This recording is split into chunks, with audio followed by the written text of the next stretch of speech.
안녕하세요. 이제 오늘은 우리 장도희 대표님이 오셔가지고 낮에 설명회를 하셨어요. 그래서 어쨌든 너무 좋았어요. 어쨌든 너무 좋았어요. 네, 우리가 엑스피어 코인으로 확실하게 돈을 벌 수 있겠구나. 시간이 가면 갈수록 엑스피어 코인의 가격이 점점 계속해서 올라갈 수 있겠구나. 비트코인처럼. 네. 그래서 이거는 정말 시간과의 싸움인 것 같아요. 내가 엑스피어 코인이 10만 개 있으면 이게 만원이 되고 10만원이 되고 20만원, 30만원, 40만원, 50만원, 100만원, 하여튼 200만원, 300만원, 400만원, 500만원 이렇게 해서 내가 과연 언제 얼마의 돈이 됐을 때 내가 그 돈을 가지고 어떻게 할 것인가, 그런 거는 이제 계속해서 우리가 생각하면서 이 코인이 너무 쌀 때 팔아먹지 않도록. 왜냐면 이게 한 번 또 팔아먹으면요 사기가 굉장히 어렵더라고요. 어쨌든 그래서 우리는 반드시 엑스피어 코인으로 이제 노후 준비 깔끔하게 끝내놓고, 저 같은 경우에는 세계 여행을 다니고 하는 것입니다. 제가 책을 한 권 더 샀어요. 블록체인이 세상을 바꾼다. AI 사피엔스. 네, 뭐 세이노의 가르침. 지금 밀려있는 책이 이제 어쨌든 세 권이 있는데 이 책은 무슨 책이냐면요. 일단 이 책에 대한 찬사. 2005년 최고의 과학책이다. 2005년 가을 최고의 책이다. 2005년 최고의 논픽션. 멀지 않는 미래에 대한 또렷하고 날카로운 예측. 정말 앞서 있다. 그만큼 재미있다. 미래에 대한 타당성 높은 그림을 매력적으로 그려 보인 책이다.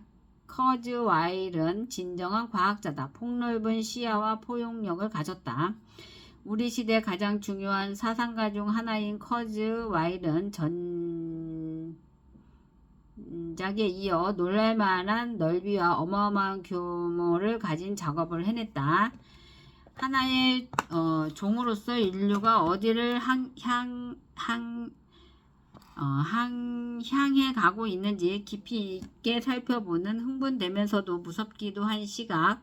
훌륭한 과학자이자 미래학자로서 커즈 와일은 자신이 바라보는 미래상을 설득력 있게 마음에 와닿게 펼쳐 보인다. 커즈 와일은 앞으로 급부상할 인공지능을 진화 과정의 미래와 연결시켜 제시한다. 그 결과는 두렵기도 하지만 시야를 틔워주기도 한다. 빌 게이츠는 백과사전적 지침서를 일컬어 눈앞의 길이라고 부른 적이 있는데 이 책이 바로 그런 책이다. 네. 과학적 사실에 기반했지만 상상력 풍부한 통찰로 가득 차 있다. 더없이 명징하게 소개된 풍부한 정보들을 위해서만이라도 읽어볼 가치가 있는 중요한 책이다. 커즈 와일이 예측하는 일들이 모두 일어나진 않더라도 분명 상당수는 현실이 될 것이며 당신이 그의 말에 하나하나 동의하지 않는다 해도 어쨌든 관심을 기울일 필요가 있는 얘기들이기 때문이다. 경계를 넘나들며 총력을 다해 기술적 낙관론을 펼쳐 보인 이 책에서 독자는 우선 저자의 굳건한 지적 일관성에 깊은 인상을 받게 된다. 금세기 기술의 진화에 대해 그 기술을 창조하는 인간들이 거꾸로 받게 될 영향에 대해 당신이 조금이라도 관심이 있다면 이 책이야말로 당신을 위한 책이다. 이 책은 세 가지 면에서 미래의 함의들을 가득 담은 역작이다. 아직까지 널리 알려지지 않은 새로운 발상을 보여준다. 그 발상은 당신이 상상하는 그 어떤 것보다도 방대하다. 특이점이란 지난 100만 년간 벌어진 변화들보다 큰 변화를 단 5분 만에도 일으킬 수 있는 커다란 사건이기 때문이다. 이 발상을 인지한 사람들은 그 정보를 바탕으로 모종의 반응을 보여야만 한다. 이 책의 주장들은 세부사항 하나하나 충실한 자료에 기반한 것이고 각종 자료와 그래프를 통해 설득력 있게 펼쳐진 것이므로 독자도 그런 식으로 반응해야 마땅하다.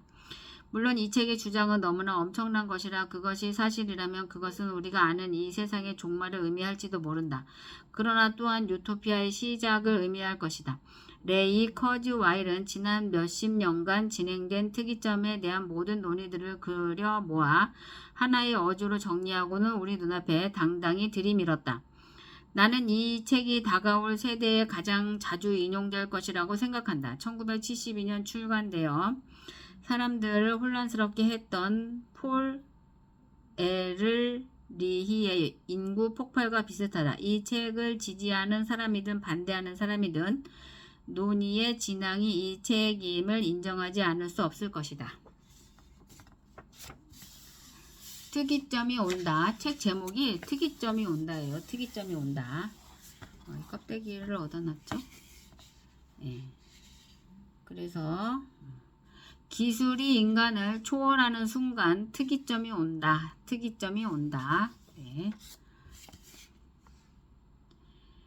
6시기 직관적 선형 관점 대 역사적 기하급수적 관점. 6시기 특이점이 머지않다.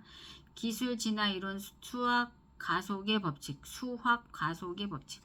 생명 주기에 나타난 기술의 S자 곡선, 무어의 법칙과 그 너머, DNA 염기 서열 분석, 메모리 통신, 인터넷 소형화, 경제적 요구로서의 특이점, 인간 내 수준의 연산 용량 만들기, 연산 기술의 6번째 패러다임, 3차원 분자 연산을 비롯하여 떠오르는 신기술들, 연산의 한계, 인간 지능 수준의 소프트웨어 만들기, 어떻게 뇌를 역 분석할 것인가, 뇌의 역 분석에 대한 개요, 사람의 뇌는 컴퓨터와 다른가, 뇌 들여다보기, 뇌 모델 구축하기, 뇌와 기계의 접속, 가속적으로 발전하고 있는 뇌의 역 분석적 연구, 뇌 업로드하기, GNR, 중첩되어 일어날 3가지 혁명, 유전학, 나노기술, 로봇공학, 어떤 영향들을 겪게 될 것인가, 인체에 미칠 영향, 뇌에 미칠 영향, 인간 수명에 미칠 영향, 전쟁에 미칠 영향,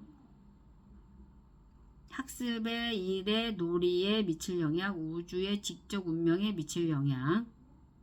나는 특이점주의자다. 의식이라는 골치 아픈 문제. 나는 누구일까? 나는 무엇일까? 초월로서의 특이점. 뗄 수 없게 얽힌 지혜 날의 희망과 위험.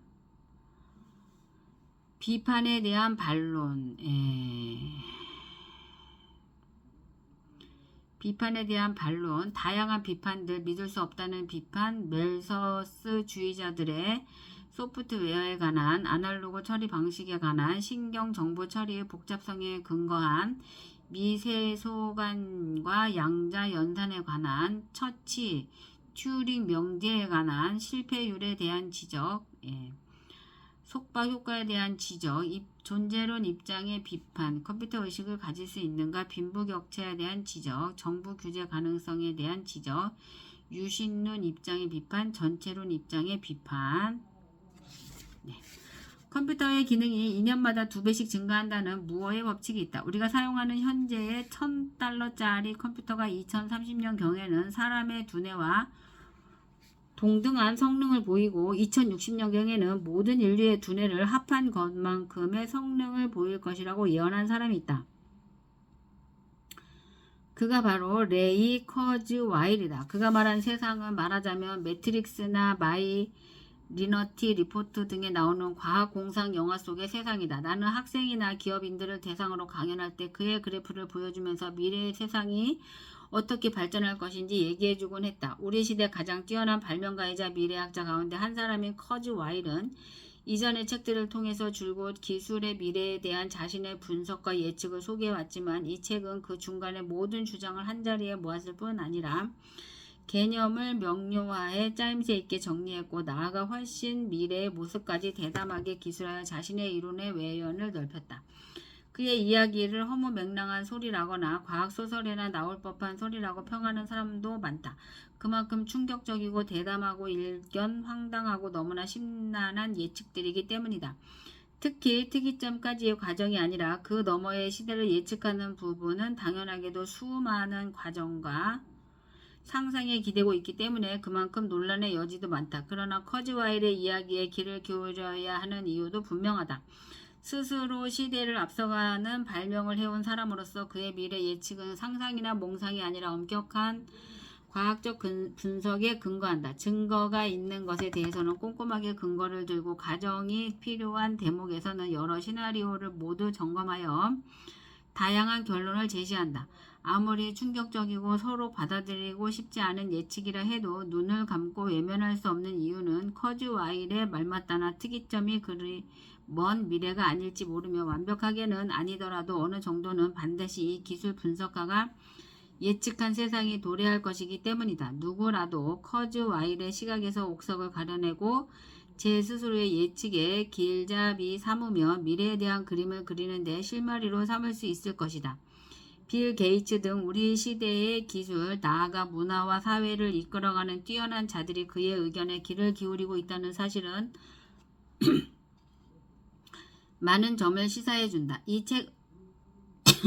이 책은 첨단 기술로 사업을 하는 사람에게는 그런 기술이 향후 어떻게 활용될 것인가에 대한 직관력을, 공부를 하는 학생에게는 무한한 상상력과 창의성을 제공할 것이다. 관심 있는 많은 분들의 일독을 권한다. 진대제. 내 어머니 한나 커즈와일, 아버지 프레드릭 커즈와일에게 깊은 감사의 마음을 전하고 싶다. 두 분은 내 어린 시절에 온갖 발명과 발상들을 지지해 주었으며 언제든 자유롭게 실험하도록 허락해 주셨다. 누이 이니드도 나를 많이 격려해 주었다. 아내 쇼냐와 두 아이 예단과 에이미에게도 고맙다. 그들은 내 삶의 의미와 사랑과 동기를 부여해 주었다. 나를 도와 이 복잡한 책 작업을 맞춰준 많은 재능있고 헌신적인 분들에게 감사해야겠다. 바이킹 출판사 분들께 고맙다. 담당 편집자 리코트는 나를 잘 이끌며 열정을 불어넣어 주었고 멋진 편집 솜씨를 보여주었다. 클레어 페라로는 출간인으로서 든든한 지지를 보내주었다. 티모시 맨넬은 전문가다운 카피 편집 솜씨를 제공해 주었고 브루스 기포즈와 존 주시노는 까다로운 제작 관련 세부 사항들을 정리해 주었다. 에이미 힐은 본문 디자인을, 홀리 와트스는 효율적인 홍보 작업을 맡아주었다. 알렉산드라 루사드리는 리코트를 보조하며 많은 도움을 주었고 폴 버클리는 명료하고도 우아한 그림 디자인을, 허브 손비는 매력적인 표지 디자인을 제공해 주었다. 내 출판 매니저인 노레타 바렛은 열정적이면서도 흔들림 없이 나를 인도하여 이 작업을 마치도록 도와주었다. 나의 건강 도움이자 나와 함께 환상적인 여행, 영원히 살 수 있을 정도로 수명 연장하기를 썼던 테리 그로스먼 박사는 나와 만통이 넘는 이메일을 주고받으며 건강과 생명공학에 대한 내 생각들을 다듬어 주었다. 다각도의 기여에 정말 감사한다. 이 책에 소개된 모든 기술들의 발전에 헌신적인 노력을 기울이고 있는 마틴 노스 블라트, 나와 함께 다양한 최신 기술들을 개발해온 그간의 노고에 감사한다. 정말 오래된 사업 파트너인 1973년부터 함께 일했다. 아론 클라이너는 그동안 많은 작업들을 헌신적으로 도와주었는데 이 책도 그 중에 하나다. 아마라 안젤리카는 늘 통찰력 있는 제안과 노력으로 우리 연구진을 이끌어 주었다. 아마라는 뛰어난 편집 기술을 유감없이 발휘하여 내가 이 책에 소개한 여러 복잡한 주제들을 깔끔하게 다듬는 것을 도와주었다. 캐스린 미로누크의 열의를 다한 조사 작업은 이 책의 내용과 참고 자료들을 구축하는 데 큰 기여를 했다. 사라 블랙은 자료 조사와 편집을 더할 나위 없이 훌륭하게 도와주었다. 그 밖에도 연구진 한 사람 모두 없어서는 안 될 유능한 존재들이었다. 아마라 안젤리카, 캐스린 미로누크, 사라 블랙, 데니얼 펜트라지, 에밀리 브라운, 셀리아 블랙 브룩스, 난다 바커 후쿠, 사라 브랭건, 로버트 브래드베리, 존 틸링하스트, 엘리자베스 콜린스, 브루스 데이머, 짐 린톨, 수 린톨, 레리 클레즈, 크리스 라이트에게 감사한다. 리즈 베리, 사라 브레건, 로즈메리 드린카, 린다 카츠, 리사 커슈너, 인나 니렌버그, 크리스토퍼 세처, 조앤 월시, 베벌리 지브라크도 도움을 주었다. 락스먼 프랭크는 내 설명을 듣고 보기 좋은 도표와 연상들을 그려주었으며 모든 그래프들의 형식을 정하고 만들어주었다. 셀리아 블랙 브룩스는 프로젝트 진행 과정의 모든 의사소통을 도맡아 이끌어주었다. 필 코언과 테드 코일은 내 생각을 잘 표현한 6장의 사파를 그려주었고 헬렌 드릴로는 7장, 7장 첫머리에 내 사진을 찍어주었다. 란다, 바커, 후크, 에밀리 브라운, 사라 브레거는 엄청난 분량의 자료와 정신없는 편집 과정을 솜씨 좋게 교통정리해 주었다. 켄 린드와 매트 브리지스는 이 다단한 작업이 매끄럽게 굴러갈 수 있도록 안정적인 컴퓨터 시스템을 운영해 주었다. 드니즈, 스쿨텔라로, 조엔 월시, 마리아 앨리스, 밥 빌은 복잡한 프로젝트의 회계를 담당해 주었다. 쿠즈웰리 AI.net의 팀은 실질적인 자료 및 연구 지원을 해주었다. 아론 클라이너, 아마라 안젤리카, 밥빌, 셀리아 블랙 브룩스, 데니얼 펜트라지, 드니즈 스쿠텔라로, 에밀리 브라운, 조엔 월시, 켄 린드, 락스먼 플랭크, 마리아 앨리스, 매트 브리지스, 난다 바커 후쿠, 사라 블랙, 사라 브레건이다. 마크 비젤, 데보라 리버만, 커스틴 클라우젠, 데어 엘도라도는 이 책의 메시지를 전달하고 홍보하는 데 도움을 아끼지 않았다. 로버트 A. 프라이타스 주니어는 나노기술에 관련된 부분을 너무나 꼼꼼하게 점검해 주었다. 폴 린데이는 수학에 관련된 부분을 꼼꼼하게 점검해 주었다. 그 밖에도 많은 동료 전문가들이 이 책의 내용을 찬찬히 읽고 기중하기 그지없는 조언들을 제공해 주었다. 로버트 A. 프라이타스 주니어, 나노기술 우주론, 렐프 머클, 나노기술, 마틴 로스 블라트, 생명공학 기술 가속, 테리 그로스먼, 건강의학 생명공학, 토마소 포지오, 뇌과학과 뇌역분석, 존 파르멘톨라, 물리학 군사기술, 딘 카멘, 기술 발전, 닐 게센펠트, 연산기술, 물리학, 양자역학, 조엘 게센펠트, 시스템공학, 한스 모라벡, 인공지능 로봇공학, 막스 모어, 기술 가속 철학, 장자크 이 슬로틴, 뇌과학과 인지과학, 셰리 터클, 기술의 사회적 영향, 세스 쇼스탁, 세티 우주론 천문학, 데미안 브로데릭, 기술 가속 특이점, 해리 조스, 기술 사업에게 감사를 전한다.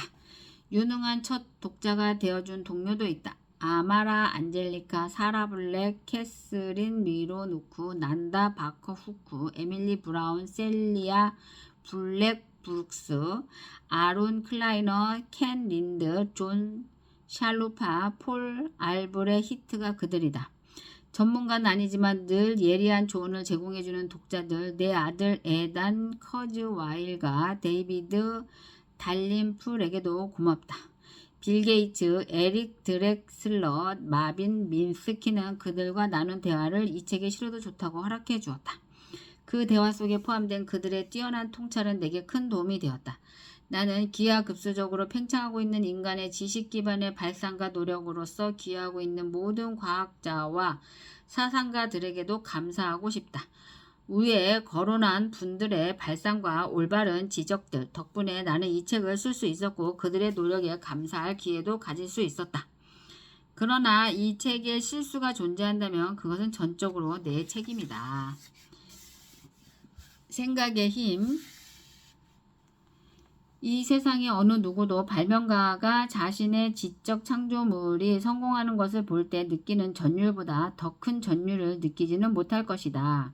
니콜라 테슬라, 1896년 교류 발명가. 이 책도 여전히 어렵습니다.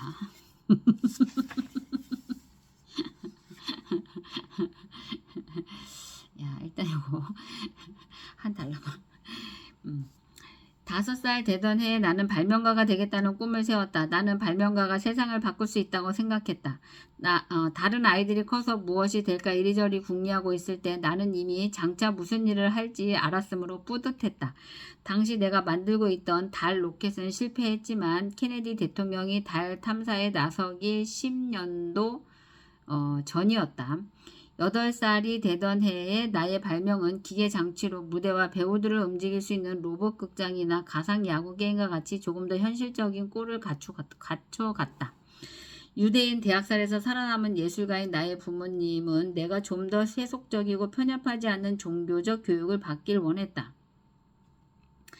그 결과 내 영혼의 교육은 유니테리언 교회에서 이루어졌다. 우리는 6개월간 한 종교를 연구하고 예배의식에 참가하고 경전을 읽고 종교 지도자들과 대화를 나누고 다른 종교로 넘어갔다.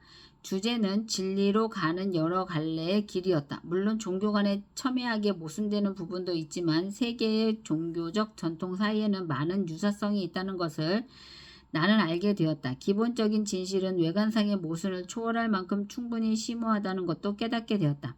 8살에 읽었던 톰 스위프트 주니어 시리즈 전체 33권의 플롯은 항상 같았다. 내가 시리즈를 읽기 시작한 1956년에는 그 중 9권이 출간되어 있었다. 주인공 톰이 힘든 상황에 처하게 되는데 그와 친구들이 운명, 심지어 인류 전체의 운명이 경각에 달린 상황이다. 톰은 지하 실험실로 들어가 문제를 해결할 방법을 생각한다. 톰과 친구들이 어떤 재치 있는 아이디어를 생각해내서 궁지를 벗어날까 하는 게 이야기의 긴장 요소였다.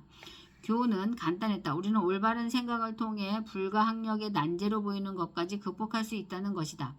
오늘날까지 나는 이 기본적인 철학을 확신하고 있다. 어떠한 공경, 비즈니스 문제, 건강, 인간관계 문제뿐 아니라 우리 시대의 큰 과학적, 사회적, 문화적 난제에 처하더라도 그것을 극복할 수 있는 아이디어가 있게 마련이고 또 우리는 그 아이디어를 찾아낼 수 있다는 것이다. 그리고 일단 찾아내면 그것을 수행해야 한다. 내 삶은 이 원칙에 입각하여 발전해왔다. 생각의 힘, 그 자체가 하나의 훌륭한 생각이다. 내가 톰 스위프트 주니어 시리즈를 읽던 무렵 옛날에 어머니와 함께 유럽에서 탈출했던 할아버지는 전후 처음으로 다시 유럽에 방문했다가 2가지 중요한 경험을 하고 돌아오셨다.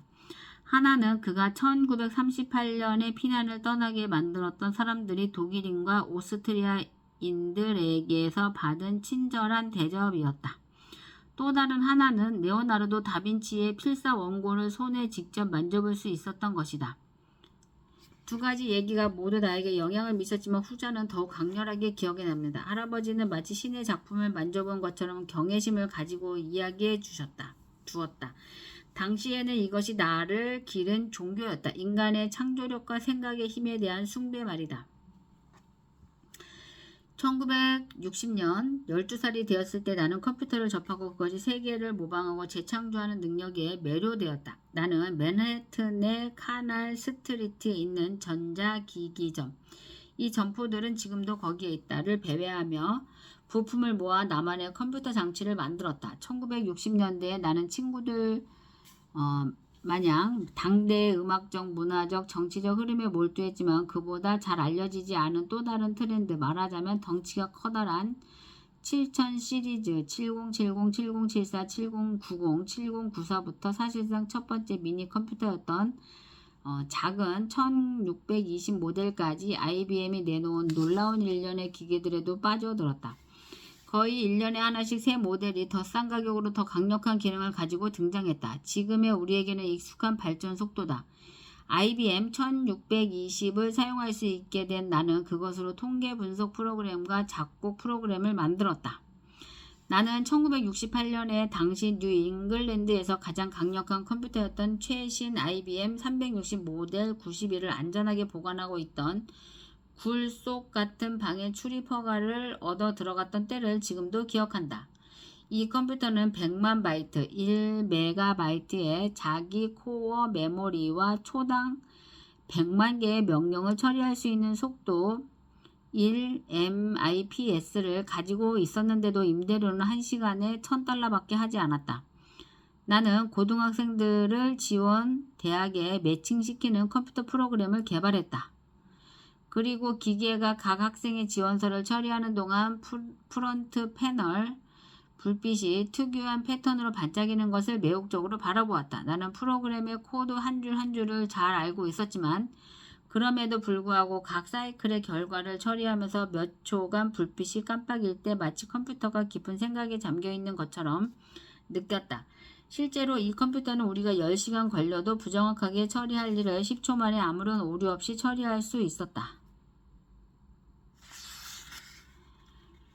1970년대의 발명가로서 나는 미래의 기술과 시장의 힘이라는 측면에서 의미가 있는 발명을 해야 한다는 것을 깨닫게 되었다. 발명이 실제 소개될 세상은 처음 발명이 만들어진 세상과는 전혀 다를 것이기 때문이다. 나는 서로 다른 기술들, 전자공학, 통신, 컴퓨터, 처리장치, 메모리, 자기 저장 장치 등 발전에 관한 모델과 이러한 변화들이 시장 및 사회에 미치는 영향에 관한 모델을 개발했다. 나는 대부분의 발명이 실패하는 이유는 연구개발 부서가 해결책을 만들어내지 못해서가 아니라 시기가 잘못되었기 때문이라는 것을 깨달았다. 발명은 파도 타기와 비슷하다. 물결을 정확히 예측하고 잡아낼 수 있어야 한다.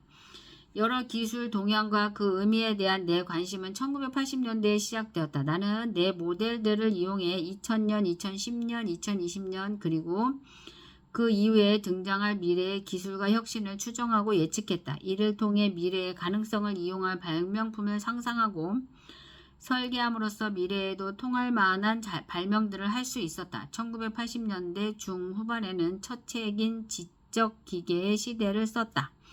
이 책에는 1990년대와 2000년대에 대한 광범위한 그리고 상당히 정확한 예측이 포함되어 있다. 책의 마지막 부분에서 나는 21세기 전반의 인간 지능과 구별되지 않는 수준의 기계 지능이 등장할 것이라 전망했다. 이것은 매우 압도적인 결론이었고 나도 그토록 현격한 변화 너머를 더 예측하기는 힘들다고 느꼈다. 지난 20년간 나는 세상을 변화시키는 생각의 힘 자체도 가속적으로 발전한다는 사실을 깨달았다.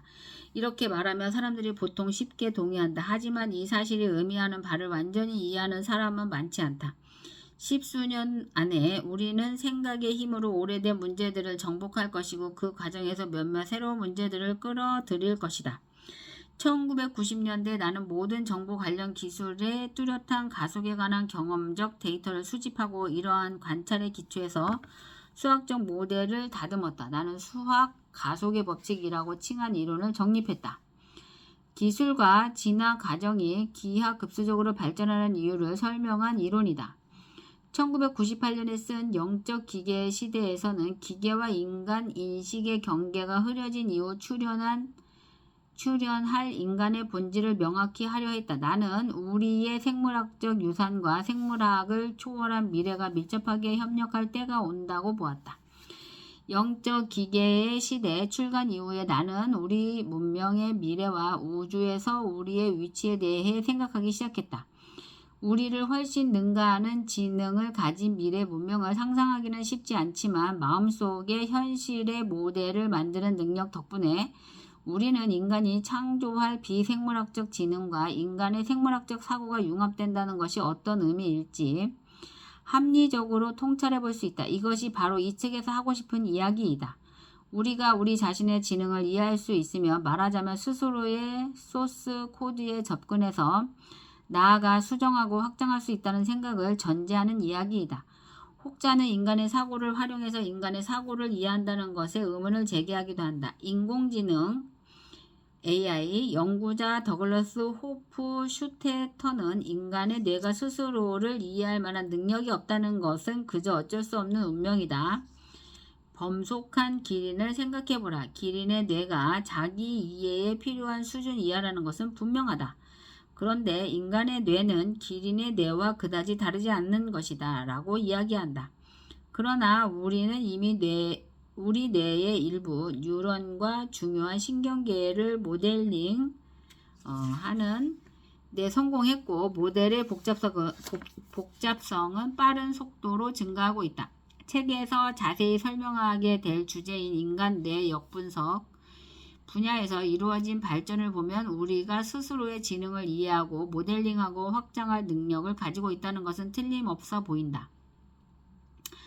이것이 바로 인간만이 가진 독특한 면이다. 우리의 지능은 무한한 창조력의 세계로 현재의 능력을 끌어올리기에 필요한 임계점을 충분히 넘어서 있다. 우리는 또 맞잡을 수 있는 조작기관, 엄지를 갖고 있어서 얼마든지 세계를 우리 의지대로 주무를 수 있다. 톰 스위프트 주니어를 읽을 무렵 나는 마술에도 열심이었다. 관객들이 현실에서 명백하게 불가능한 변화를 경험하며 즐거워하는 모습이 내게도 좋았다. 나는 10대에 나는 마술 대신 기술 프로젝트에 열광하게 되었다. 기술은 단순한 속임수와는 달리 비밀이 밝혀진 후에도 그 초월적인 힘을 잃지 않는다는 것을 알게 되었다. 나는 요즘도 종종 충분히 발달한 기술은 마법과 구분되지 않는다는 이른바 아서 C 클라크의 세 번째 법칙을 떠올린다. 조앤 롤링의 해리포터 이야기를 이런 견지에서 생각해보자. 소설은 가상세계를 보여주지만 앞으로 길어봐야 수십 년 후에는 실제로 존재할 세계이기 때문에 터무니없는 공상이라고 할 수만은 없다. 포터의 모든 마법은 내가 책에서 소개할 기술들을 통해 틀림없이 실현될 것이다. 퀴디치 경기, 사람이나 물건을 다른 모습으로 바꾸는 일은 완전한 가상현실 환경뿐 아니라 실제 현실에서도 나노 기계 장치를 통해서 실현 가능하다. 시간을 거꾸로 돌리는 문제, 해리포터와 아즈카반의 제수에 나온 훨씬 의심스럽지만 현재 몇 가지 진지한 제안들이 나오고 있다. 인과관계의 모순을 야기하지 않는 것들이다. 최소한 몇 비트의 정보 정도는 시간 여행을 시킬 수 있을지도 모르는데 결국 인간이란 정보 이상 아무것도 아니다. 계산의 한계를 논한 3장 참조. 해리는 알맞는 주문을 외워서 그의 마법을 풀어놓는다. 물론 적절한 주문을 알고 적용하는 것은 간단한 일이 아니다. 해리와 친구들은 순서와 절차와 강세를 정확하게 해야 한다. 기술과 관련된 우리의 경험도 마찬가지다. 우리가 쓰는 주문은 현대 마법의 기절을 이루는 공식들과 알고리즘들이다. 우리는 이들을 이용해서 컴퓨터가 책을 소리내어 읽고 사람의 말을 이해하고 심장마비를 예측하거나 예방하고 주식시장에서의 자산의 흐름을 예측하게 할 수 있다. 주문이 조금이라도 틀어지면 마법은 크게 약해지거나 전혀 효과를 발휘하지 못하게 된다. 호크와트의 주문들은 너무 간단해서 현대 소프트웨어 프로그램의 코드와 비견할 만한 정보를 담고 있을 리 없다며 이 같은 은유의 의의를 제기할 수도 있다. 그러나 현대 기술의 본질적인 방법론은 일반적으로 그 주문들만큼이나 간결하다. 소프트웨어의 작동 원칙이 발전을 거듭한 덕에 이제는 서너 페이지 정도의 공식을 작성하면 금세 음성 인식이 가능할 정도다. 하나의 공식에 작은 변경을 가하는 것만으로 기능이 크게 향상되곤 한다. 생물학적 진화가 이뤄낸 발명들도 그랬다. 예를 들어 침팬지와 사람의 유전적 차이는 불과 몇십만 바이트의 정보에 불과하다. 침팬지도 약간의 지적 재주에 필요한 능력을 갖추고는 있지만 유전자의 작은 차이 때문에 우리 인간은 기술이라는 마법을 창조할 충분한 힘을 가지게 된 것이다. 뮤리엘 럭하이저는 세계는 원자가 아니라 이야기로 이루어져 있다고 말한다. 7장에서 나는 내 입장을 패턴주의자라 규정할 것이다. 정보의 패턴이야말로 근본적인 현실이라고 믿는 사람이란 뜻이다. 가령 내 뇌와 몸을 구성하는 입자들은 수주 안에 교체되지만 이들이 만들어내는 패턴에는 연속성이 있다. 이야기는 정보에 의미 있는 패턴이라 할 수 있다. 우리는 뮤리엘 럭하이저의 경고를 이러한 견지에서 해석할 수 있다. 그리하여 이 책은 인간 기계 문명의 운명에 관한 이야기이자 특이점이라고 부르는 운명에 관한 이야기가 된다. 6시기. 사람들은 자기 비전의 한계를 세계의 한계로 생각한다. 아르투르 쇼펜하우어.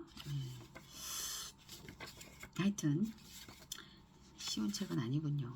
일단은 읽는 대로 읽어보도록 하겠습니다. 한 단락을 읽는데 30분 이상이 걸렸군요. 이야, 그러니까 여기까지 일단 읽도록 하고요. 그 다음에 블록체인이 세상을 바꾼다. 네, 블록체인이 세상을 바꾼다도 좀 읽어보도록 하겠습니다. 네. 제가 뭐 갑자기 이런 어려운 책을 읽는다고 해서 수준이 뭐 높아질 것이라고 생각하지는 않습니다. 네. 일단은 이제 가상화폐는 화폐인가 투자 수단인가 해서 글로벌 금융위기와 비트코인의 탄생에 관해서 읽었었는데요. 네.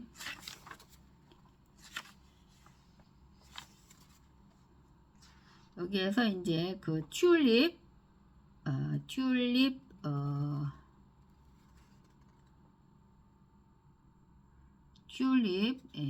관한 이야기도 있었죠. 튤립 버블. 네. 이게 7월 26일 날 읽었고 이제 오늘 또 읽게 되겠습니다. 네. 내일은 8월 1일이죠. 전자화폐와 전자금융거래법. 비트코인은 이렇게 가격 급등락을 거듭하며 상품과 교환하기 위한 화폐로 사용하기에는 부담이 된다. 가상화폐를 제도권 내의 전자화폐로 볼 수 있는지 검토를 위해 전자금융거래법과 동법 시행령을 살펴보자. 전자금융거래법은 총 7장 51조로 구성되고 전자금융거래법의 하위 규정인 시행령은 총 33조로 구성된다. 다음은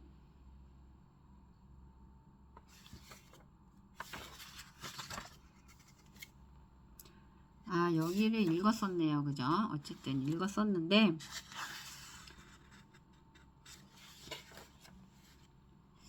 그러면은 지난번 다음부터 읽도록 하겠습니다. 전자금융거래법 제28조 전자금융업의 허가와 등록. 그냥 쭉쭉 읽어갈게요. 네, 뭔 말인지 어쨌든 읽다 보면 전자화폐의 발행 및 관리 업무를 행하고자 하는 자는 금융위원회의 허가를 받아야 한다. 다만 은행법에 따른 은행 그 밖에 대통령령이 정하는 금융회사는 그러하지 아니하다. 다음 각호의 업무를 행하고자 하는 자는 금융위원회에 등록하여야 한다. 다만 은행법에 따른 은행 그 밖의 대통령령이 정하는 금융회사는 그러하지 아니하다. 전자자금 이체 업무, 직불 전자지갑 수단의 발행 및 관리, 선불 전자지갑 수단의 발행 및 관리, 전자지갑 결제 대행에 관한 업무, 그 밖의 대통령령이 정하는 전자금융 업무, 제2항의 규정에 불구하고 다음 각호의 어느 하나에 해당하는 자는 금융위원회에 등록하지 아니하고 같은 항 각호의 업무를 행할 수 있다. 개정 2008년 2월 29일 다음 항목의 어느 하나의 경우에 해당하는 선불 전자지급 수단을 발행하는 자, 특정한 건물 안에 가맹점 등 대통령령이 정하는 기준에 해당하는 가맹점에서만 사용되는 경우, 총 발행 잔액이 대통령령이 정하는 금액 이하인 경우, 이용자가 미리 직접 대가를 지불하지 아니한 선불 전자 지급 수단으로서 이용자에게 저장된 금전적 가치에 대한 책임을 이행하기 위하여 대통령령이 정하는 방법에 따라 상환 보증 보험 등에 가입한 경우, 자금 이동에 직접 관여하지 아니하고 전자 지급 거래의 전자적 처리를 위한 정보만을 전달하는 업무 등 대통령령이 정하는 전자 지급 결제 대행에 관한 업무를 수행하는 자. 현재 가상화폐 거래소의 시스템 장애나 해킹 사건으로 인해 피해를 입은 소비자를 구제할 대책이 없다. 이제 얼마 전에 가상자산 이용자 보호법이 시작이 되었습니다. 7월 19일부터. 가상화폐를 거래하는 가상화폐 거래소는 전자금융거래법 제28조에 명시된 금융 업무를 수행하는 사업자, 금융회사, 전자금융업자, 전자금융보조업자에 속하지 않는다. 전자금융거래법의 상위 허가와 등록 대상이 아니기 때문에 가상화폐 거래에 참여하는 소비자가 보호받을 수 있는 법이 없는 것이 현실이다. 미국의 시카고 선물거래소에서는 비트코인 선물거래가 이루어지고 있어 제도권 내에서 거래가 이루어지고 있다. 국내에서도 가상화폐가 비록 전자화폐 또는 선불 전자 지급 수단으로 인정될 수는 없지만 늘어나고 있는 가상화폐 투자자에 대한 보호는 필요하다. 따라서 향후 피해를 예방하기 위해 가상화폐와 넓게는 가상자산 사업자에 대한 규제를 마련하여 제도권으로 포함시키는 것이 바람직하다. 다음 그림은 국내 금융산업 관련 규제를 보여준다. 규제 중에서도 전자금융거래법 상의 최소 자본금 규제와 금산 분리는 신기술을 바탕으로 하는 소규모 핀테크 기업의 금융업 진출에 장애가 되고 있다. 금융실명법, 개인정보보호법, 필수 선택정보 구분하여 동의, 금융거래정보 활용의 고객 동의 필수 포괄적 등 동의 금지, 개인정보 수집 제공 활용 동의 등 동의받은 목적 외 마케팅 정보 활용 금지, 대부업법, 유사수신행위법, 크라우드 펀딩법 설립 제한, 투자자를 대신하여 수급 금지, 수금 금지, 크라우드 펀딩 투자 규모 제한 예정, 투자자가 같은 회사에 1년 동안 500만원 초과 투자 금지, 일반 투자자 1년간 투자한 돈의 환대 금지, 전자금융거래법, 전자상거래법, 자본금 규제, 전자화폐 발행업 50억원, 전자자금이체 30억원, 결제대금 예치업 10억원, 인터넷 전문은행 1000억원, 미국, 영국은 월 자금 거래량 30억 미만 자본금 규제 제한, 신분증 확인, 대면 확인 또는 비대면 확인 강화, 금산 분리, 금융회사의 은행지분 10% 이상 금지, 비금융회사의 은행지분 4% 이상 금지, 은행의 투자회사 지분 15% 초과 금지, 미국 25%, 일본 20%, 이탈리아 15%, TV 전자상거래 제휴 제한, 5억 이상 통신 판매업 은행 카드 제휴 금지, 전자금융 감독 규정, 간편결제 송금 이용 한도 제한, 직불 전자 지급 수단 1일 이용 한도 30만원, 공인인증서 이외 인증 시 1일 200만원, 1월 500만원으로 상향 예정, IT 금융 융합 지원 방향, 2015년 1월 27일 금융권 관련 주제 규제, 우리나라는 핀테크 기술로 진입하려는 전자금융 업종별로 최소 자본금 규정을 다음과 같이 설정하고 있다. 인터넷 전문은행 1000억원, 전자화폐 발행업 50억원, 전자자금이체 30억원, 결제대금 예치업 10억원, 미국과 영국은 월 자금 거래량 30억 미만의 사업자는 자본금 규제 예외 규정을 두어 유연하게 운영하고 있다. 금산분리는 은행으로 대표되는 금융자본과 제조업을 중심으로 한 산업자본 간의 지분 소유를 통한 사업 결합을 금지하는 정책이다. 산업자본이 은행을 지배하여 사금고화하는 것을 방지하는 은산분리는 금산분리에 포함된다. 다음 그림은 규모별로 세분화시켜 통제하는 미국, 영국, 일본의 금산분리 규정을 보여준다. 미국 산업자본의 소유 한도 제한, 은행 지주회사는 25% 초과 또는 5% 초과 또는 초과 그리고 실질 지배 불가, 저축기간은 25% 이상 불가, 보험 없음. 영국 산업자본의 소유 한도 제한 없음. 설립 인수 시 주주 자격 제한, 산업 자본을 특정한 자격 규정 없음, 일반적인 주주 자격 요건은 존재, 10% 이상 보유하는 금융기관의 대주주가 되기 위해서는 FSA의 사전 승인이 필요하며 10, 20, 33, 50% 초과시마다 FSA의 사전 승인이 필요, 승인 기준, fit and proper person. 일본 산업자본의 소유 한도 제한, 산업자본을 특정한 규제 없고 일반적인 한도 규제만 존재. 5% 초과 시 신고, 20% 일부 15% 초과 사전 승인 등. 설립 인수 시 주주 자격 제한, 산업자본을 특정한 규제 없고 면제 신청자에 대한 재산 및 사회적 신용 등 일반적 자격 제한 존재. 미국, 영국, 일본의 금산분리 규정. 국내 금산분리 정책은 금융회사가 은행 지분 10% 미만, 비금융회사가 은행 지분 4% 미만, 비의결권 주식 10% 소유를 허용했다. 미국 25%, 이탈리아 15%, 우리나라보다 완화된 은산 분리 규정을 적용하고 있다. 영국과 일본은 지분의 상한선은 없고 각각 10%와 20%를 초과하는 지분에 대한 사전 승인을 받는 자본금 사전 승인 제도를 운영하고 있다. 우리나라도 2020년 4월에 인터넷 전문은행법 개정을 통해 혁신정보통신기술 ICT 기업에 한해 은행 지분 보유 한도를 34%까지 늘렸다. 일반 지주회사가 보유할 수 없던 기업형 벤처캐피탈 CVC를 지분 100%의 완전 자회사 형태로 소유하도록 금산분리 규제도 완화되었다.